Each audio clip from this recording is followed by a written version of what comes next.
Assalamualaikum warahmatullahi wabarakatuh.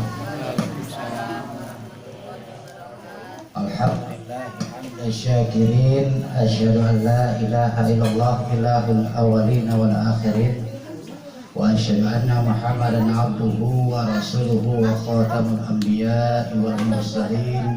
Allahumma shalli wa sallim wa barik ala sayyidina wa maulana Muhammadin wa ala alihi wa ashabihi ajma'in, amma ba'du.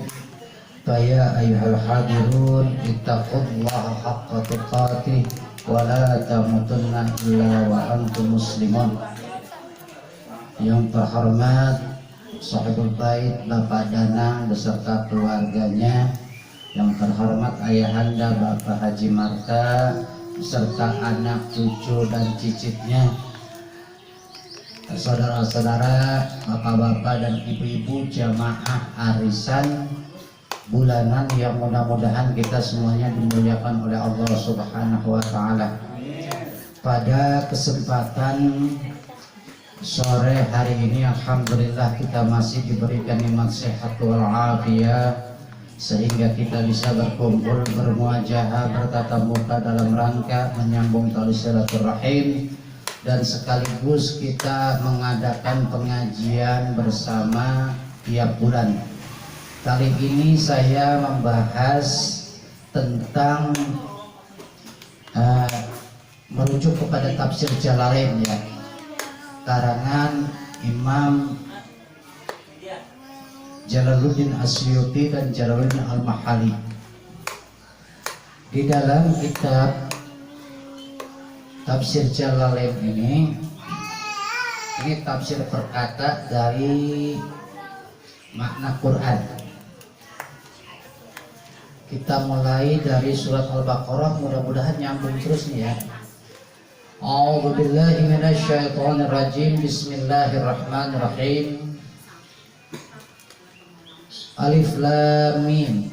Allahu a'lam bi muradihi bidzalik. Dzalika ay hadza kitabun la raiba fihi alladziina yaqra'uhu Muhammadun sallallahu alaihi wasallam la raiba ay la syakka fihi annahu min indillahi wa jumlatun nabi khabar wa mubtada'ihi dzalika wal isyaratu fihi li ta'zim hudal lil muttaqin ay khabar zani ay hadin lil muttaqin ay sa'irina ilal taqwa bimtizalil awamiri wa istinabin nawahi la taqahihim bidzalikan nar. Ini kita artikan secara ini ya, ini mah cuma syarat aja. Di dalam tafsir Jalalain dikatakan Bismillahirrahmanirrahim. Alif Lam Mim, hanya Allah yang mengetahui maksud daripada kata Alif Lam Mim. Dzalika kitabu, artinya dzalika ini sebenarnya arti bahasa Indonesianya jauh gitu ya, dalam arti jauh. Tuh jauh, artinya kalau dekat tuh, tapi kalau misalnya kata dzalik gitu jauh, atau bahasa orang Tangerang gitu ya, jauh. Tapi maksudnya ay hadzal kitab, maksudnya walaupun ucapannya kata dzalik, tapi intinya inilah kitab. Apa yang dimaksud inilah kitab? Yaitu kitab Al-Qur'an. Dzalikal kitabu la raiba fih, inilah kitab yang tidak ada keraguan di dalamnya. Jadi Al-Qur'an, yang dimaksud kitab ini adalah Al-Qur'an. Al-Qur'an begini, Al-Qur'an adalah kitab suci yang diturunkan oleh Allah kepada Nabi Muhammad SAW melalui malaikat Jibril yang diturunkan selama 22 tahun, 2 bulan, 22 hari. Jadi kurang lebih 23 tahun ya. Kurang lebih 23 tahun.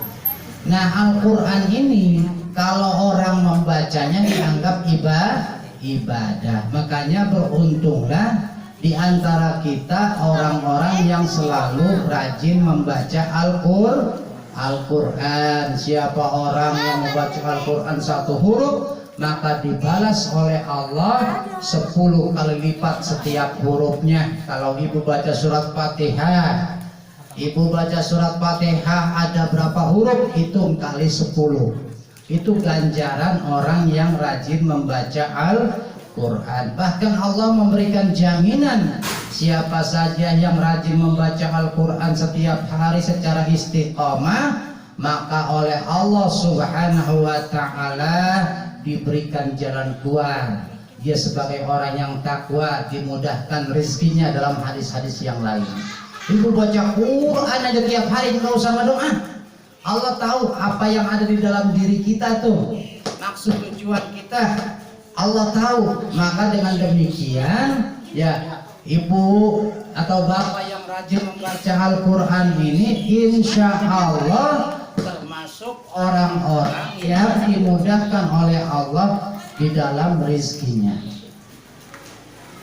Makanya yang sudah bisa baca Al-Quran jangan tinggalkan baca Al-Quran.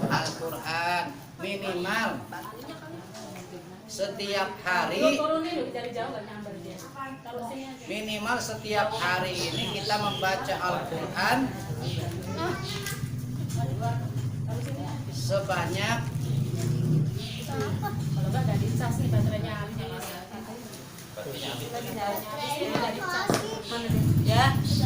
minimal kita membaca Al-Quran ini ya, membaca Al-Quran setiap hari 100 ayat. Kalau nggak mampu 100 ayat dicicil 20 ayat sampai 5 kali ya. Terus di dalam Al-Quran itu apa isinya? Ya, isinya tentang masalah keimanan, tauhid kita kepada Allah Subhanahu wa ta'ala. Zalikal kitab la raiba fihi, tidak ada keraguan fihi di dalam Al-Quran. Semuanya apa yang dijanjikan oleh Allah di dalam Al-Quran ya, itu semuanya yang apa yang diwajibkan oleh Allah di dalam Al-Quran itu insya Allah akan benar, karena semuanya janji Allah di dalam Al-Quran ya, itu pasti akan terjadi apa yang dijanjikan oleh Allah. Terus lagi apa yang dijanjikan oleh Rasulullah semuanya akan terjadi dalam kehidupan ini. Nah, di dalam Al-Quran itu diantaranya alladzina yu'minuna bil ghaib wa yuqimunas sholata wa mimma razaqnahum yunfiqun. Inti dari Al-Quran ini yang pertama adalah alladzina yu'minuna, yaitu orang-orang yang beriman kepada yang gaib. Yusaddiquna, yakni orang yang membenarkan kepada yang gaib. Apa yang dimaksud dengan yang gaib? Bima ghaba anhum minal ba'thi wal jannah. Apa-apa yang telah gaib dari mereka, artinya yang tidak kelihatan oleh mata. Minal ba'thi, yaitu suatu hari kebangkitan. Nanti setelah kita meninggal itu akan dibangkitkan lagi. Jadi orang yang sudah meninggal walaupun sudah ribuan tahun, ratusan tahun, nanti akan dibangkitkan lagi oleh Allah Subhanahu wa ta'ala. Itu yang dimaksud dengan hari kebangkitan. Wal jannah, jannah nggak kelihatan oleh mata. Surga kan kita baru tahu sekarang, surga itu baru sekedar nama.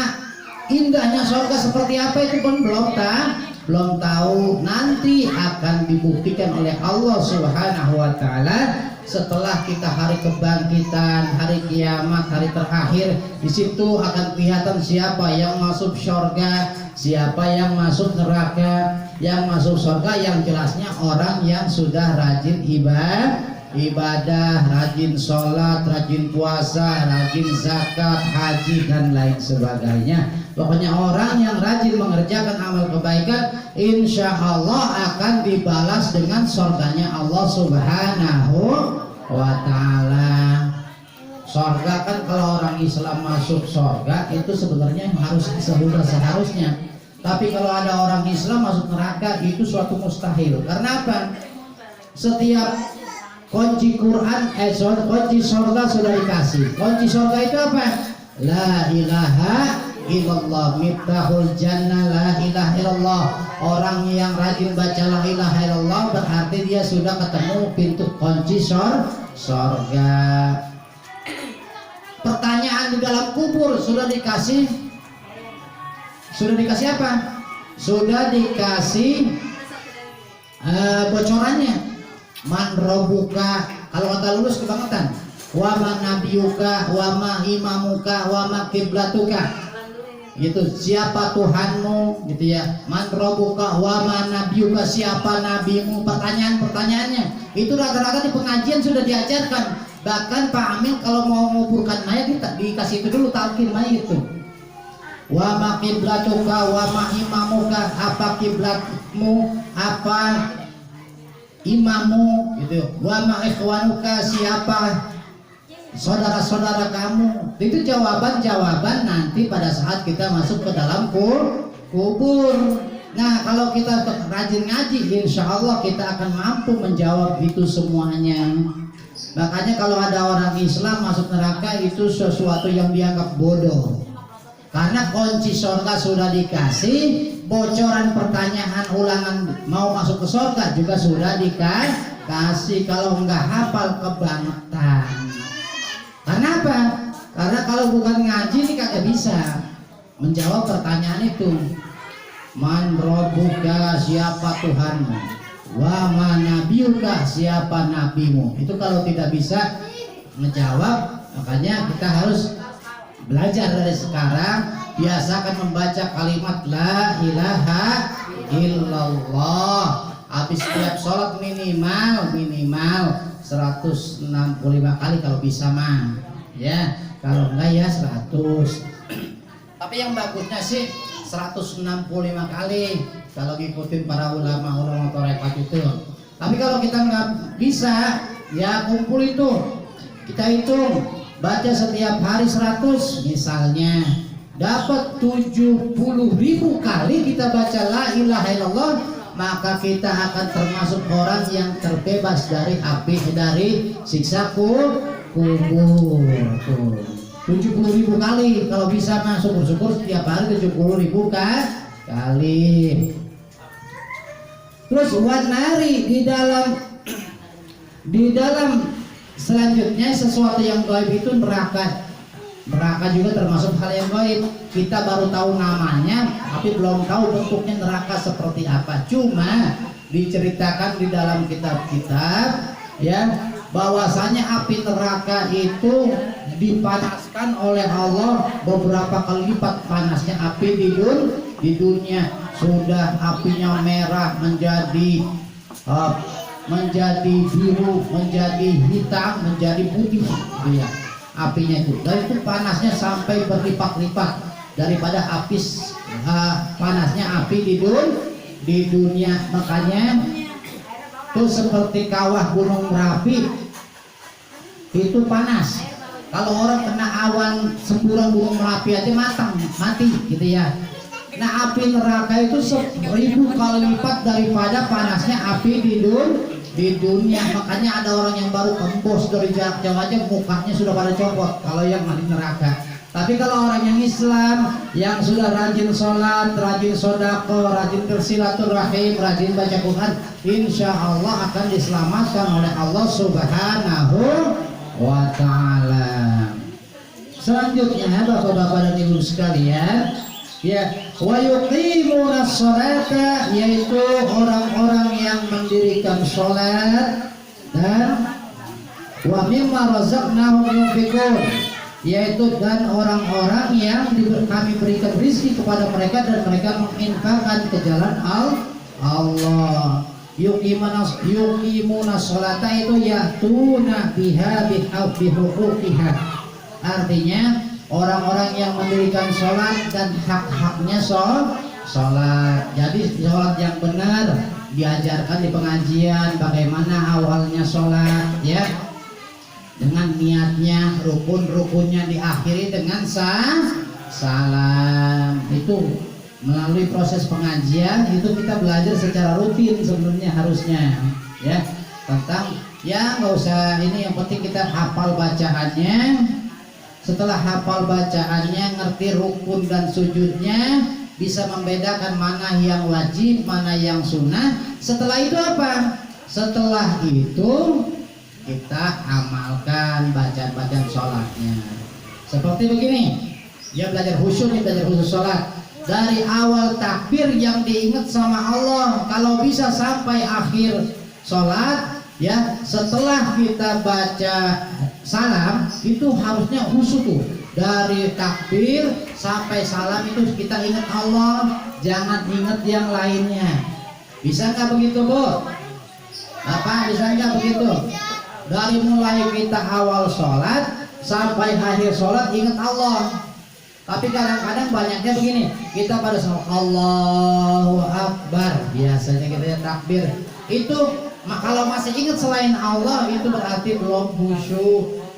Allahu Akbar ya, Bismillahirrahmanirrahim umpamanya, ingat dompet ada di sana, itu belum khusyuk. Apalagi masih hitungnya duit mah, duit gado-gado tadi perkiraan 150 ya, tapi kalau ini ada 125 kemana nih? Allahu Akbar, lagi sholat ingat begitu, itu belum khusyuk. Jadi kalau pada saat kita sholat mah yang diingat cuma Allah. Dan bacaan-bacaan itu yang kita baca itu kita pahami, lalu kita amalkan dalam kehidupan sehari-hari. Di sini mah rata-rata sholatnya khusyuk, ya, nggak ingat yang lainnya, yang ingat cuma Allah. Ada yang ingat kalau misalnya, duit saya masih di sana, gitu. Duit ayam bakar 1,5 juta, kok cuma ada 1.250.000 ini, gitu. Ada yang begitu ada. Ya, makanya kita belajar melatih diri, mengosongkan diri dari sesuatu selain Allah. Kalau kita pengen masuk surga, belajar khusyuk sholatnya. Wa mimma razaqnahum yunfiqun. Wa mimma razaqnahum yunfiqun, dan dari apa yang kami rizkikan kepada mereka, mereka menginfakkan di jalan Allah. Ya, diinfakkan di jalan Allah ini artinya apa? Satu, dibelanjakan buat anak istri nih, buat bapak-bapak nih, ya, istrinya pinter, ditabungin. Oh, ini ada hak anak yatim, fakir miskin, itu diberikan sedekah buat anak fakir miskin, anak yatim. Oh, pada sekarang ini ada hari raya kurban, kita kumpulin tuh duit yang ada, separuhnya kita buat kurban. Kan kalau makan daging kurban enak kan? Enak, sate juga enak, disemur enak, apalagi di apa kemarin tuh? Iga, kalau iga di apa? Di sop. Iga enak. Tuh. Kalau cuma sekedar makan enak begitu nggak dapat pahala, tapi yang dapat pahala itu adalah orang yang mengorbankan hartanya untuk ibadah kepada Allah. Tiap hari raya Idul Adha minimal motong kambing 1 buat kita dan keluarga. Dalam artian begini, untuk dikurban kan bukan buat dimakan sendiri, bukan. Buat dikorbankan. Kalau makan daging korban enak gitu ya, enggak dapat pahala. Tapi kalau kita mengorbankan, makan dagingnya dapat pahala.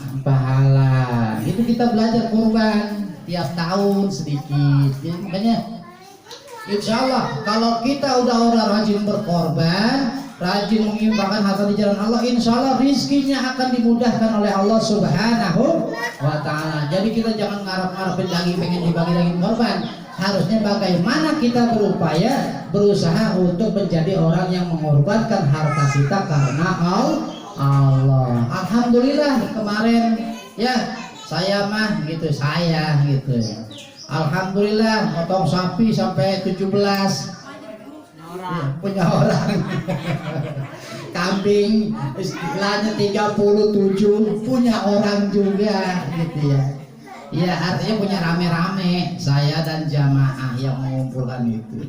Artinya kemarin ada keluarga kita yang ini satu nih, korban. Alhamdulillah. Saya mengharapkan tahun besok jangan cuma 1-2 orang saja kita kumpulkan nih, keluarga kita nih, 1 orang 3.500.000 dari sekarang kumpulin ya, 300 nanti 3.500.000 udah dapat sapi tuh insya Allah. Kita makan rame-rame di situ tuh, yang korban dapat 2 kilo kan gitu. Ya kan makannya juga udah makannya dapat pahala, daging kurban kita juga dimakan yatim dapat pahala. Kalau orang seneng, kemarin yang dibagi daging kurban rata-rata seneng, nggak ada yang marah-marah. Ada yang dia makan mampir dulu ngobrol dulu apa, orang kita bawa daging sampai 40 bungkus mau dibagi-bagi orang ya, suruh mampir di rumah dia kapan mau selesainya, mana kita udah capek kan gitu ya. Rata-rata seneng. Nah senengnya dia itu artinya mendoakan kita tuh daging kurban kita yang dimakan oleh mereka itu jadi doa, dia senang. Kalau dia senang, Allah senang, Rasul senang, tuh semuanya malaikat pada membacakan istighfar buat kita semua.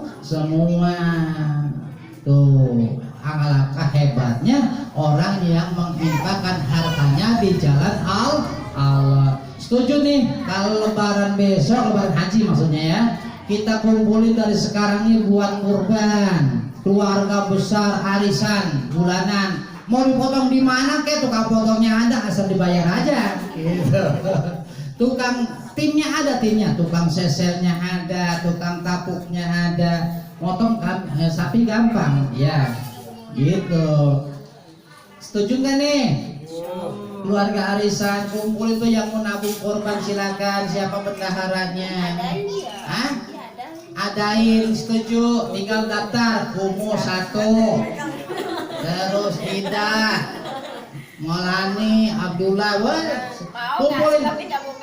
Iya, ntar ada bendaharanya siapa tuh yang mau itu pegang, supaya kita nih begini, saudara-saudara sekalian, setiap hari tuh ada yang kita kurbankan, setiap tahun ada yang kita kurbankan dimakan orang banyak, kita senang, tambah berkah arisan kita ini. Tinggal dilaporin, saya minta buat si A, saya minta buat si B, kan gitu tinggal itu ya. Gitu kan tetangga kita juga dibagi, nggak apa-apa. Potong di sini misalnya aman, yang penting tetangga dekat kita potong itu harus dibagi. Masa dia orang ngeliatin kagak dibagi, kebangetan bener gitu. Kita motongnya di mana gitu.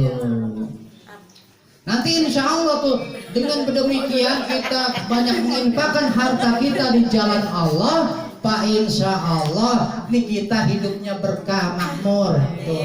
Dulu Danang sama Umu belum punya rumah, sekarang alhamdulillah sudah punya rumah. Abang Haji baru sampai udah disodorin rokok sama Danang. Nanti yang datang ketemu Bang Haji rokok, alhamdulillah tuh karena ngasih rokok Bang Haji tuh rumahnya udah jadi, alhamdulillah. Sering-sering aja ya Nang. Itu baru ngasih rokok, belum ngasih yang lainnya. Iya. Iya, tuh rajin. Ya, baru ngasih rokok aja rumahnya udah jadi, ya. Mudah-mudahan berkah terus gitu. Maksud saya begini, jadi kalau orang yang menginfakkan hartanya di jalan Allah seperti kurban tadi, insya Allah hidup kita akan berkah, anak-anak kita juga berkah, cucu kita juga berkah, keluarga kita yang hidup maupun yang sudah meninggal dapat pahala dari Allah Subhanahu wa ta'ala. Alhamdulillah, anak saya soleh-soleha, rajin sholatnya, rajin baca Qur'annya, rajin sodakonya. Ya Allah, terimalah amal ibadah, didoain. Karena kita yang dapat pahala, orang tua juga dapat pahala, baik yang masih ada maupun yang telah meninggal dunia. Artinya apa? Dia berhasil mendidik anak-anaknya menjadi anak soleh dan solihah. Tuh, dapat pahala bagiannya. Saya makanya sama orang tua itu harus berterima kasih, bersyukur. Ini saya bisa begini nih, awalnya karena Mbah Haji sama Maji, apalagi Mbah Haji mau rajin bener, kayak pesantren setiap 2 minggu sekali rajin ngunjungin saya. Ini saksinya dulu lah, yang di teng kemana-mana tuh, ke Peru, masih kecil kayak siapa ya si Dula tuh. Saya udah pesantren, udah nangis karena kayak dia namanya seperti itu. Itu diajak ke pesantren, si Dula sering masuk keluar pesantren, datang doang. Ya, alhamdulillah gitu ya. Nah itu karena berkat jasa orang tua kita makanya harus bersyukur sama orang tua kita dididik, diarahkan menjadi anak yang soleh dan solehah.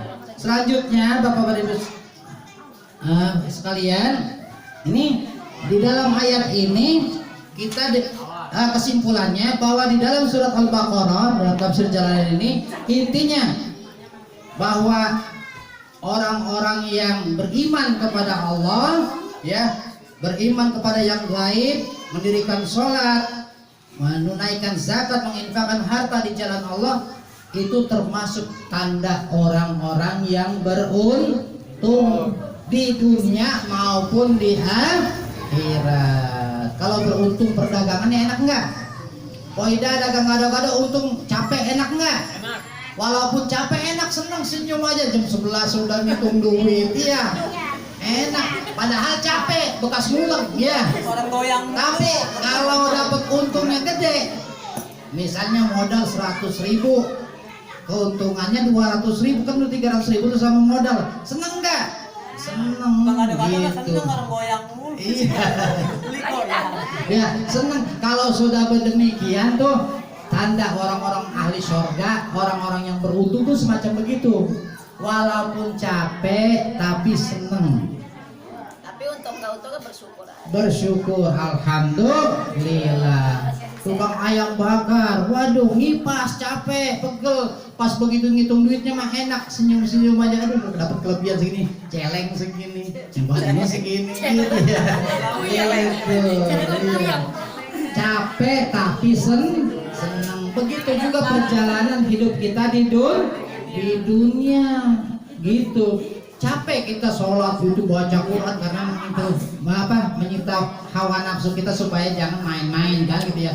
Tapi pada hakikatnya kita akan mendapat kesenangan. Buah dari kesenangan itu tandanya, contohnya kita ketemu keberkahan di dalam hidup kita, baik di dunia maupun di akhirat. Jadi jangan takut, besok kita kurban sama-sama patungan, jangan takut, sisihin aja nanti kita coba.